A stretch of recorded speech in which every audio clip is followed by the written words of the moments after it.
Muy buenas a todos, soy Roberto Granda, bienvenidos a Despierta España.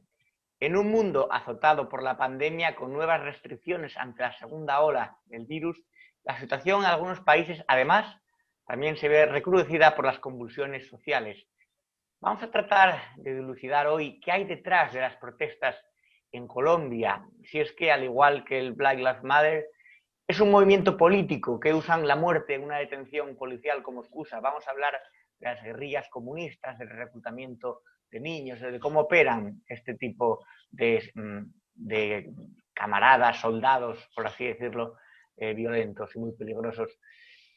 Ervin Hoyos está hoy de nuevo con nosotros después de una ausencia por investigaciones y además viviendo lo que está ocurriendo allá. Ervin, bienvenido a Despierta España.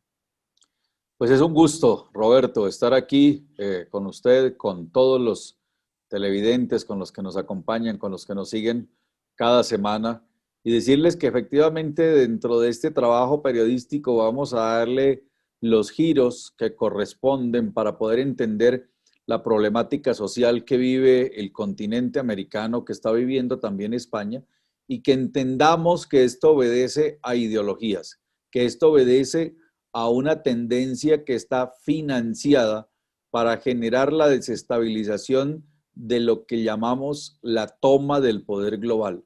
Y aquí hemos venido en este programa desde las primeras emisiones hablando de lo que es el Foro de Sao Paulo. Aquí hablamos del Foro de Sao Paulo, les explicamos en muchas oportunidades todos los tópicos que tiene el Foro de Sao Paulo programados para tomarse el poder global, y ahora el Foro de Sao Paulo, que entra en una fase casi que de extinción por la corrupción de Evo Morales, por la corrupción de Rafael Correa, por la corrupción de Lula da Silva, de los Kirchner y de todos los que fueron la plataforma del Foro de Sao Paulo. Ahora ellos pasan a una plataforma superior que diseñan el plan estratégico para la toma del poder global y que vamos a entender de dónde salen todas estas campañas de desmovilización y los recursos de dónde se mueven.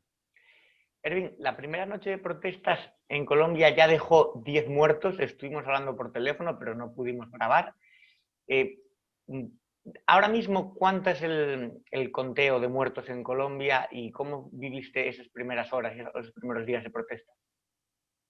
Bueno, no ha sido fácil porque esto es una campaña que ya venía orquestada para llevarse a cabo desde antes de la pandemia. Ellos hicieron una movilización muy fuerte el año pasado, en el mes de noviembre, y la idea era generar una campaña de desestabilización, como lo dijo el mismo Diosdado Cabello, la brisa bolivariana que iba a llegar a toda Latinoamérica.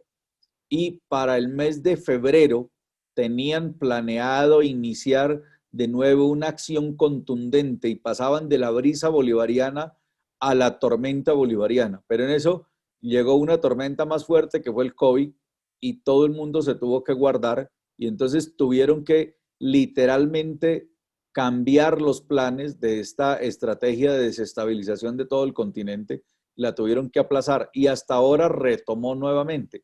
Así que Colombia lleva 15 días que empezaron de nuevo estas movilizaciones y se suscitó una por la muerte de un ciudadano a manos de dos policías que ahí es absolutamente claro, se pasaron, se fueron de mano, se les fue la acción policial sobre un sujeto que estaba en estado de ebriedad al que le impusieron unos T-Star y las descargas eléctricas más los golpes más distintas acciones le causaron la muerte a este ciudadano. Y eso fue tomado inmediatamente por las hordas comunistas, por las hordas del socialismo del siglo XXI, del movimiento bolivariano por la Nueva Colombia, de las FARC, del ELN y de todas las organizaciones que vienen de la línea terrorista en Colombia para generar la campaña de desestabilización. Pero no es que ellos quisieran protestar porque murió este ciudadano. Ellos estaban preparados y listos con todas sus estructuras para generar desestabilización por cualquier excusa. Solo estaban esperando un momento que se diera para agitar la movilización social y aprovechar desde allí una campaña de desestabilización que ya la han tenido preparada con mucho tiempo de anticipación. Así que esto, así hubiese sido que un carro de un policía atropellara a un perro, con eso iban a generar una gran campaña de desestabilización. ¿Por qué? Porque están listos para eso. Ellos se han preparado para eso.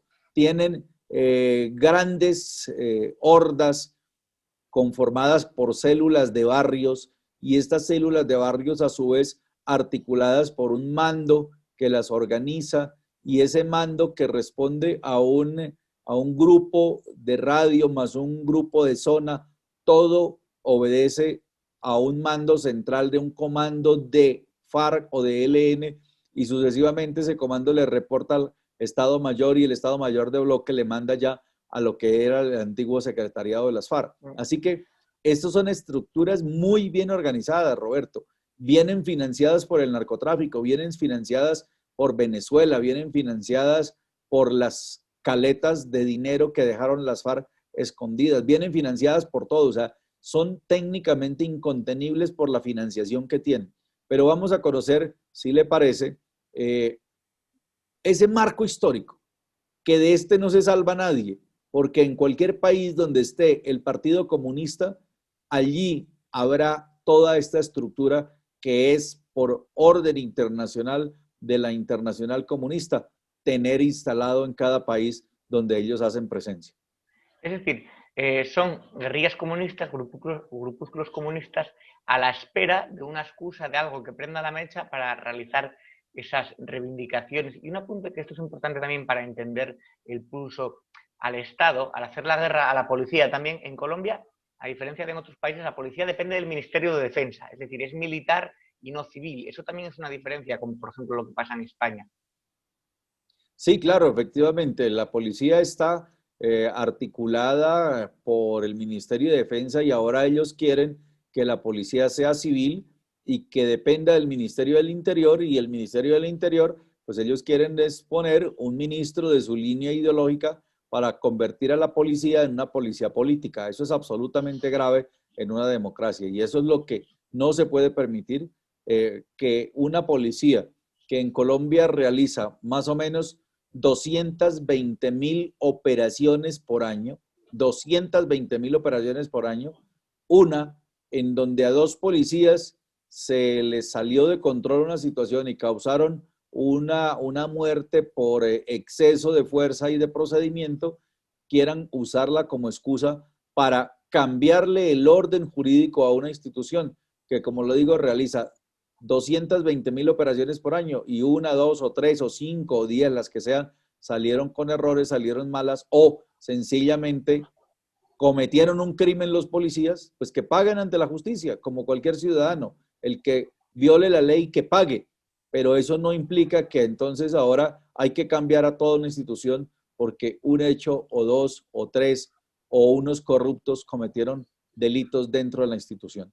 Vamos a ver ahora algunas imágenes de esos disturbios, de esas incidencias, si te parece, antes de continuar. Quemaron el articulado acá en todo el semáforo de voz a la estación.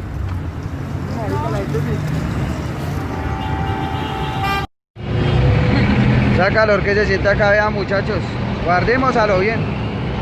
Sigamos de tercos.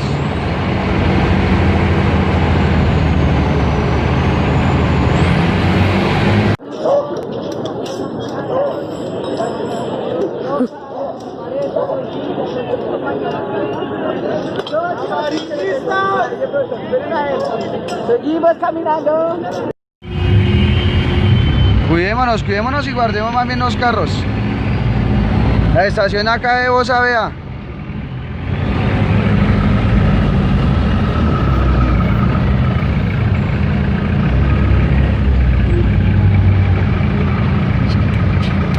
De una vez les digo, no se asomen tanto a las ventanas.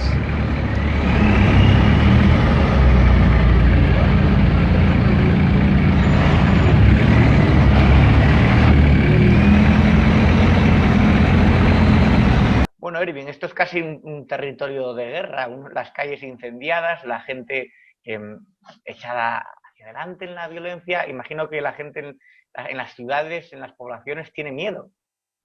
hay temor, hay tensión, efectivamente, la gente sabe que esto está orquestado, que esto no es natural, que esto no es marcha social ni protesta justificada, sino son acciones de desestabilización. Estos grupos de izquierda radical no quieren que este gobierno termine su periodo. El objetivo de ellos es tumbar el gobierno para entrar inmediatamente en una convocatoria de un gobierno de salvación que tiene que ser de izquierda para ellos tomarse el poder. Ellos van es por el poder. Ellos no protestan aquí por los pobres, por los humildes, por la gente que sufre. Ellos van es por el poder. Y en el momento que se tomen el poder, igual que en Venezuela, pues sencillamente los pobres a salir a buscar auxilio a otros países, a hacer filas para comer porque no van a tener que conseguir cómo comer. Y todo eso pues se vuelve el espejo de Venezuela, que ya lo hemos visto por los medios de comunicación. Eso de utilizar a los pobres como excusa me recuerda una anécdota de esta semana de una persona que tú conoces, el impresentable, el siniestro Juan Carlos Monedero.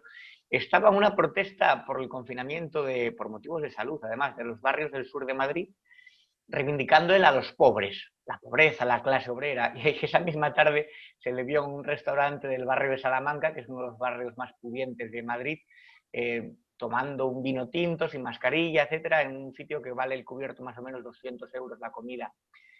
Los pobres es su modus vivendi, o sea, su forma de medrar, y luego viven de ese negocio teniendo una vida completamente capitalista y de lujos.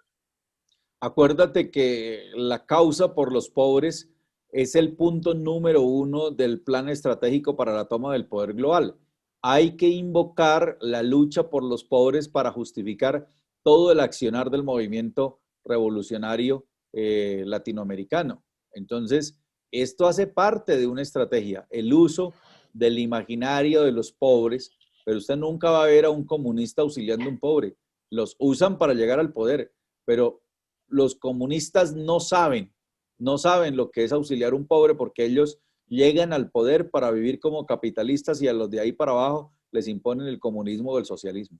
Me chirría muchísimo, además, que una persona que, como bien tú sabes, ayudó a hundir a un país en la miseria, en el terror, ¿no?, de un régimen como el de Venezuela, aquí en España él se haga estandarte de la causa de la clase obrera, de los favorecidos, cuando además usó esa causa venezolana para lucrarse. Sabemos que se llevó al menos 400.000 euros por un informe que no existió. Pues eso es lo de Podemos, lo que tenemos aquí. Y Ervin, esto en Colombia, ahora mismo, ¿cuál es la situación que se espera? Porque me has dicho que en los últimos días o en el último día ha vuelto a rebrotar esos conflictos, esos disturbios.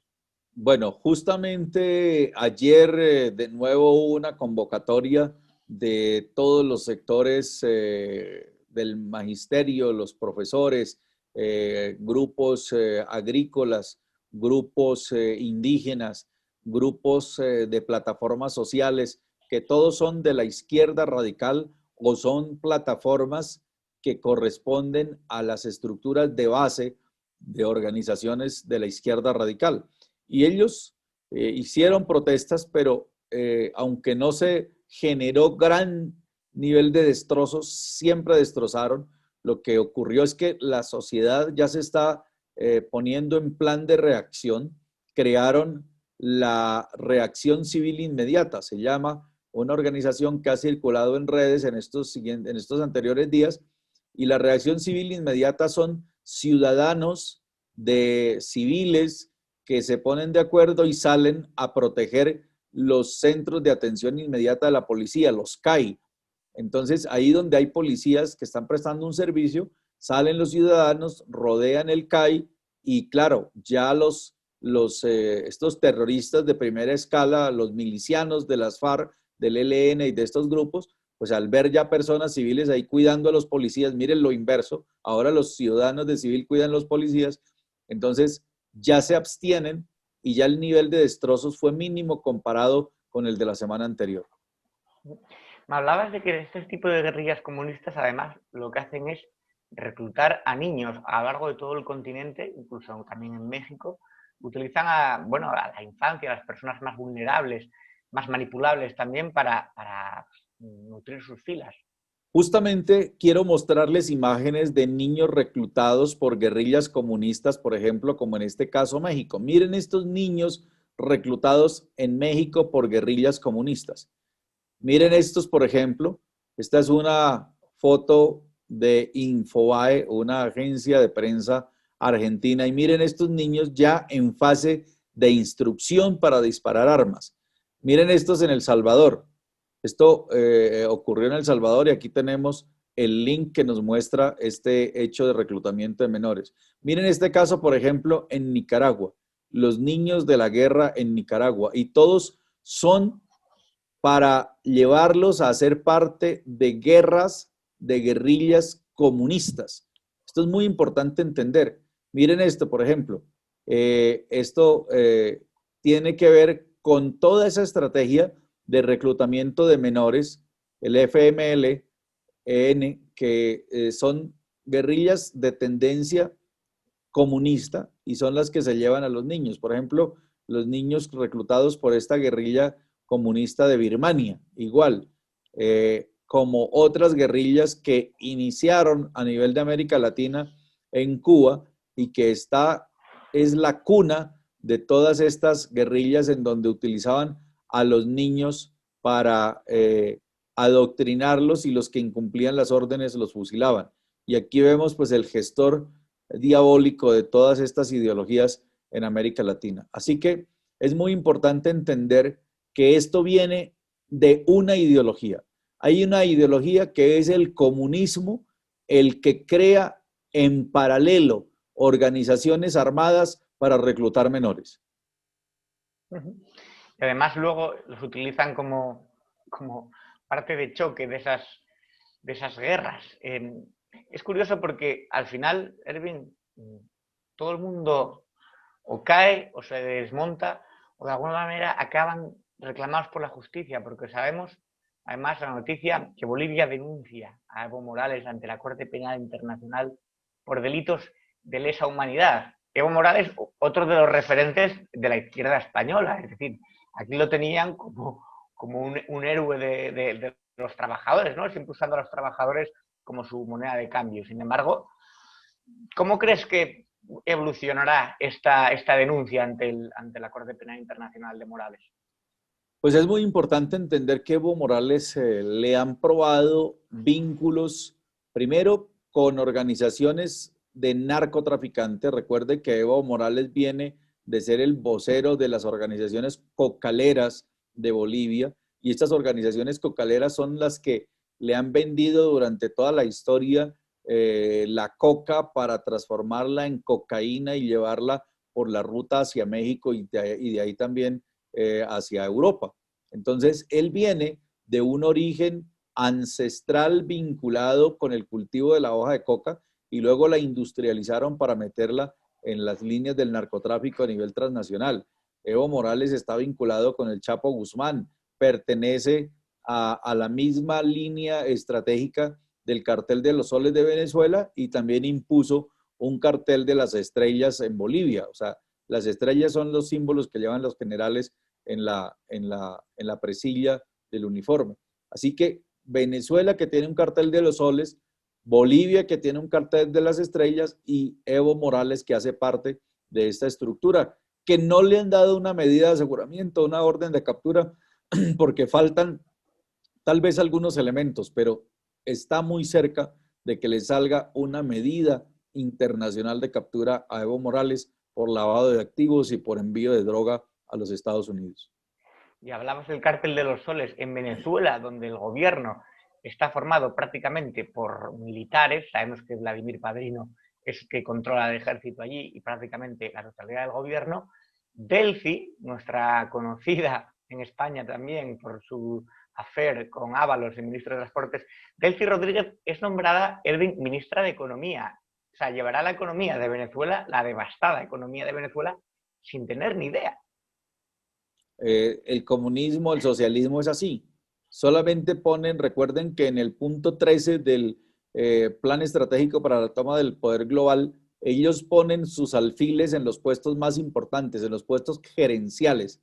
Recuerden que ellos solo hablan de puestos gerenciales que se los dan a personas que así no tengan ninguna capacidad, lo único que están a prueba es de la lealtad con el movimiento revolucionario.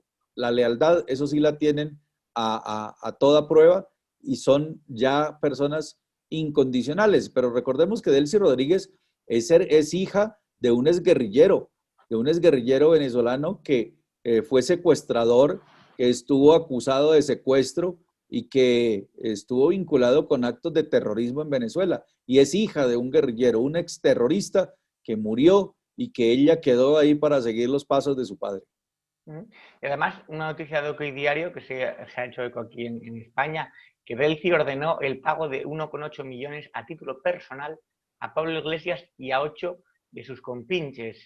Pablo Iglesias, que también está el partido imputado en España por financiación ilegal, también tiene o tendrá cuentas pendientes con la justicia cuando se demuestre todo esto, cuando se intente llevar a los tribunales y sobre todo cuando deje de ser vicepresidente de España. Esperemos que le queda poco, pero nos llama muchísimo la atención que una persona tan nefasta, que una persona siempre del lado de las tiranías, de las satrapías, incluso en España apoyando los movimientos independentistas o el terrorismo abiertamente, elogiando, ¿no?, el terrorismo de ETA, que haya llegado a vicepresidente. Ya sabes que aquí está bastante mal el asunto, pero digo, 1,8 millones a título personal a Pablo Iglesias y 8 de sus colaboradores. Esto más o menos ya se sabía, pero es bueno que desde los medios nacionales en España también se dé eco y se haga voz de estas noticias.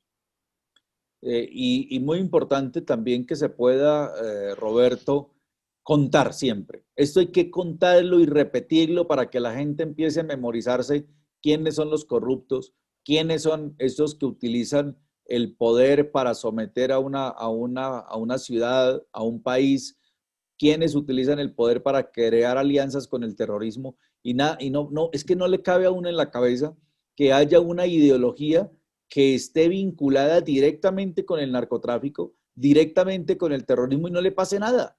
O sea, no puede ser posible. No puede ser posible que la justicia no actúe contra estas organizaciones. Pero si usted me lo permite, vamos a hacer un análisis de dónde vienen estas organizaciones comunistas. Vamos a analizar el origen de los partidos comunistas clandestinos, en este caso el Partido Comunista Clandestino Colombiano. Allá en España, pues ustedes tienen el Partido Comunista Clandestino Español y hay que entender de dónde vienen estas organizaciones. Y nos vamos a remontar a hechos históricos que vienen de la Revolución Rusa del 17 de octubre de 1917 y allí se crea lo que son las condiciones para la admisión a la Internacional Comunista. Ojo, condiciones para la admisión a la Internacional Comunista. Busquen en Google, los que nos están viendo en este momento, busquen en Google eso, condiciones para la admisión a la Internacional Comunista. Y busquen ahí la condición tercera. Y la condición tercera les va a decir que se trata de crear una organización clandestina paralela a la legal. ¿Eso qué significa? Que en ningún país del mundo donde haya partido comunista, si no hay partido comunista clandestino, no puede haber el partido comunista político. Esto es muy importante. La Internacional Comunista solamente acepta la creación de un partido comunista en un país solo si y solo si existe el Partido Comunista Clandestino. ¿Cuál es la labor del Partido Comunista Clandestino? Pues como su nombre lo indica, trabajar desde la clandestinidad, hacer acciones en paralelo al partido oficial, al Partido Comunista Oficial, y esas acciones en paralelo tienen que ver con acciones de terrorismo, acciones de secuestros, acciones de desapariciones, acciones de purgas comunistas, que es asesinar a los mismos comunistas que se les llegan a torcer a ellos, se les llegan a desviar de sus ideales, los asesinan. Esto hace parte de una estrategia que lleva a que el Partido Comunista sea el que crea organizaciones paralelas, armadas, lo que en Venezuela se llaman los colectivos armados, los crea el Partido Comunista Clandestino. Por eso sería muy interesante, ahora que estamos tratando estos temas, que empiecen ustedes en España a identificar quiénes son los integrantes del Partido Comunista Clandestino Español. Hay que identificarlos porque esos son delincuentes. esos están cometiendo delitos. Esos son los que están organizando toda la campaña de desestabilización de la nación. En Colombia, el Partido Comunista inició por allá por los años de 1930 y luego nos hemos dado cuenta que no solamente el Partido Comunista venía actuando en paralelo con el partido oficial, sino que también empezaron a crear organizaciones de izquierda radical como la JUCO. Estos son juventudes comunistas. Así que en España tiene que haber una organización similar o con el mismo nombre, Juventudes Comunistas. Aquí, por ejemplo, vamos a ver que gran parte de los guerrilleros de las FARC salieron de la JUCO. Así que la JUCO es una organización que está vinculada a acciones terroristas en paralelo. Tenemos documentos históricos de la creación de las organizaciones paralelas al comunismo que han venido realizando acciones de entrenamiento a estos jovencitos que son estudiantes de universidad, que acá lo conocemos como el PC3 porque son las 3 letras C, Partido Comunista Clandestino Colombiano, en España será Partido Comunista Clandestino Español, y ellos hacen un trabajo de masas en las universidades que corresponden, si miran en la parte de abajo de la presentación dice célula. Esas células son organizaciones de 7 u 8 individuos que responden a un grupo ejecutivo de radio, a un GER, y luego varios GER componen un GES, que es un grupo ejecutivo de zona. Ese le responde a una dirección regional, esa dirección regional le responde a un Estado Mayor de Frente, y ese Estado Mayor de Frente le responde al Estado Mayor de Bloque, y el Estado Mayor de Bloque al Estado Mayor Central o al Secretariado de las FARC. Si esto lo lleváramos a España, muchas de estas organizaciones deberán estarle respondiendo a organizaciones muy seguramente relacionadas con la ETA o con otra organización de estas terroristas. Ellos hacen unas escuelas de formación que consiste en vincular a los jóvenes universitarios. Entonces, la escuela básica de primer nivel vincula a los jóvenes de las universidades, a los que les dan clases y los adoctrinan. Luego esos jóvenes de universidades pasan ya a manejo de explosivos y a otras acciones ya de tipo más militar. Esa es la escuela básica de segundo nivel, y la escuela básica o escuela media, ya ese joven salió de la universidad y se fue a los campamentos guerrilleros a tener ya formación militar de estructura. Y luego pasan a una escuela regional que ya hacen parte de una guerrilla, que hacen formación de guerrilla, y después de que pasan esa formación de guerrilla, ya regresan de nuevo a las universidades a convertirse en profesores, a preparar militantes que son los que generan estos disturbios, generan estas acciones vandálicas, incendiarias, y en donde se vinculan profesores y demás elementos que son absolutamente peligrosos y que ya tienen acciones terroristas, como en este caso que estamos mostrando imágenes de gente que son de las FARC y que han sido incluso profesores de universidades o que han estado en universidades como estudiantes y luego pasan a ser directivos de estas organizaciones terroristas clandestinas. Por eso es muy importante esta explicación para que nuestros amigos en España puedan identificar quiénes hacen parte de ese partido comunista clandestino que es el que viene generando todas esas acciones de desestabilización, que manejan la clandestinidad, que manejan secuestros, asesinatos, todo lo que es el manejo del plan estratégico de desestabilización, y que los puedan identificar para que sepan que el Partido Comunista Clandestino Español gira en torno a la desestabilización del Estado y que siempre estarán al margen de la ley, porque usan explosivos, usan armas y tienen entrenamiento militar, y obviamente son delincuentes que corresponden a una estructura organizada. Pero Erwin, esto que me has mostrado es una estructura completa de reclutamiento de terroristas. Es realmente espeluznante. En España el mayor reclutamiento es en la universidad pública. De hecho, la mayoría de los miembros de la cúpula fundacional de Podemos salieron de la universidad, donde tenían sus organizaciones contra poder, izquierda anticapitalista, y de ahí pues el lavado de cerebro de muchos jóvenes. Pero claro, no hay una estructura terrorista como tal. De hecho, la mayoría de los que se apuntaron a Podemos pues acabaron en asambleas de barrio y eran 4 bobos. El problema es la estructura de Podemos como tal, que es el asalto de poder y acabar con el Estado democrático en España. Ya ha dicho Pablo Iglesias que su primer objetivo es acabar con la monarquía e instalar una república de corte socialista, se entiende, no una república como Francia, ni una república federal como Alemania. Ese es el peligro, yo creo, de los líderes de Podemos y también mucha de la juventud que les siguen a ojos ciegos y porque son descerebrados o adolecen de una falta de cultura y de cultura democrática, de pedagogía, sobre todo, porque el populismo siempre anida en las capas de población más propensas a ese fanatismo, ¿no? Cuanto menos cultura tienes, es más fácil que caigas en una red de fanáticos o una estructura de ese tipo.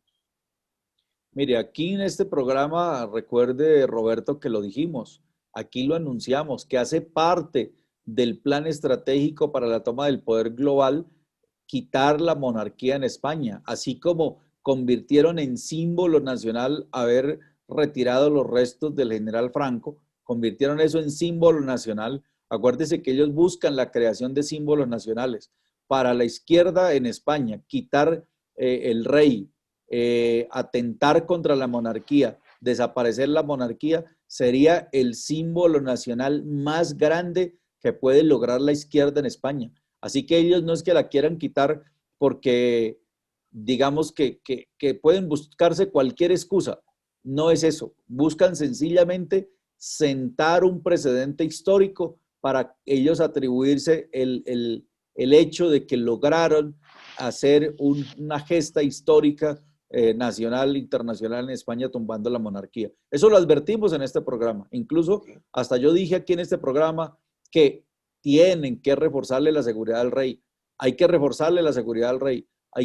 La vida del rey está en peligro. Yo lo advertí en una oportunidad acá y vuelvo y lo digo, la vida del rey está en peligro. Le tienen que extremar las medidas de seguridad, cuidar los alimentos, cuidarle el esquema de seguridad, todo lo que él tiene, porque está en la mira de esta campaña de desestabilización del poder global, tomarse el poder absoluto en España para imponer el socialismo, que es lo que ellos quieren. En España el rey Felipe VI es muy querido, no porque haya un excesivo fervor monárquico, que realmente no es tal, sino porque sabemos que es la única opción de estabilidad y que la alternativa es muchísimo peor. Es decir, una república con esta gente al mando, ¿no? Casi es que prefiramos la monarquía, aunque no seamos monárquicos de corazón o racionalmente monárquicos, pero aparte de los intentos republicanos han terminado siempre en catástrofe, han sido unas repúblicas fallidas, pues preferimos a Felipe VI antes que otra cosa y el ejército está con él, yo creo que eso es lo importante. Si un monarca no tiene el apoyo de las Fuerzas Armadas, malo. Y el ejército está con él, la mayor parte de la ciudadanía también. Por eso, bueno, sí que de momento estamos tranquilos por Felipe VI, a pesar de que hay un jaque al rey, pero mientras los mandos militares le respalden y la mayoría de la población también prefiera a un Felipe VI antes que un Pablo Iglesias, un Alberto Garzón o un Íñigo Rejón, pues creo que habrá monarquía para rato. Pero bueno, nunca se sabe. Claro, los acontecimientos pueden dar un vuelco inesperado cuando menos uno se lo espera, nunca mejor dicho.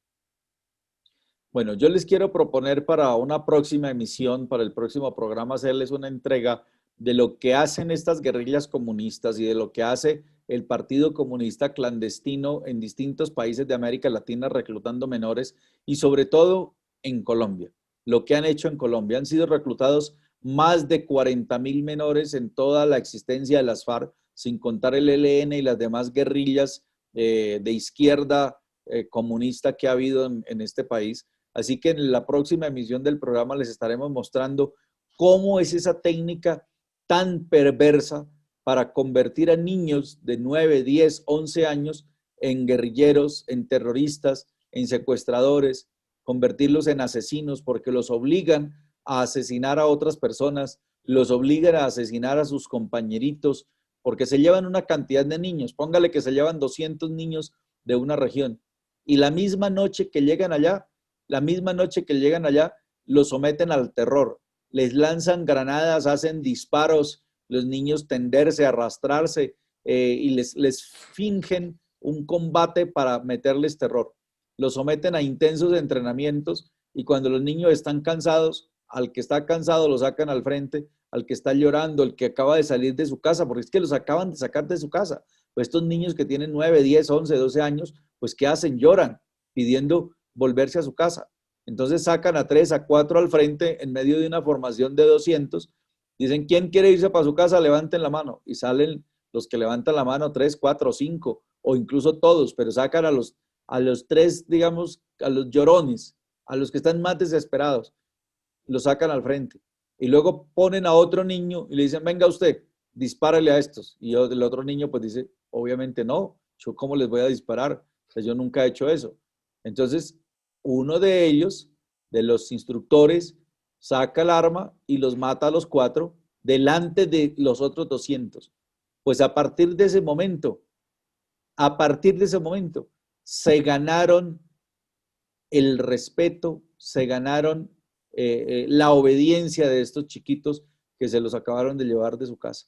Los someten a los más crueles entrenamientos, a los abusos sexuales a las niñas, incluso hay pedofilia en estas organizaciones, entonces sufren violaciones las niñas e incluso algunos casos de hombres también que son violados por guerrilleros.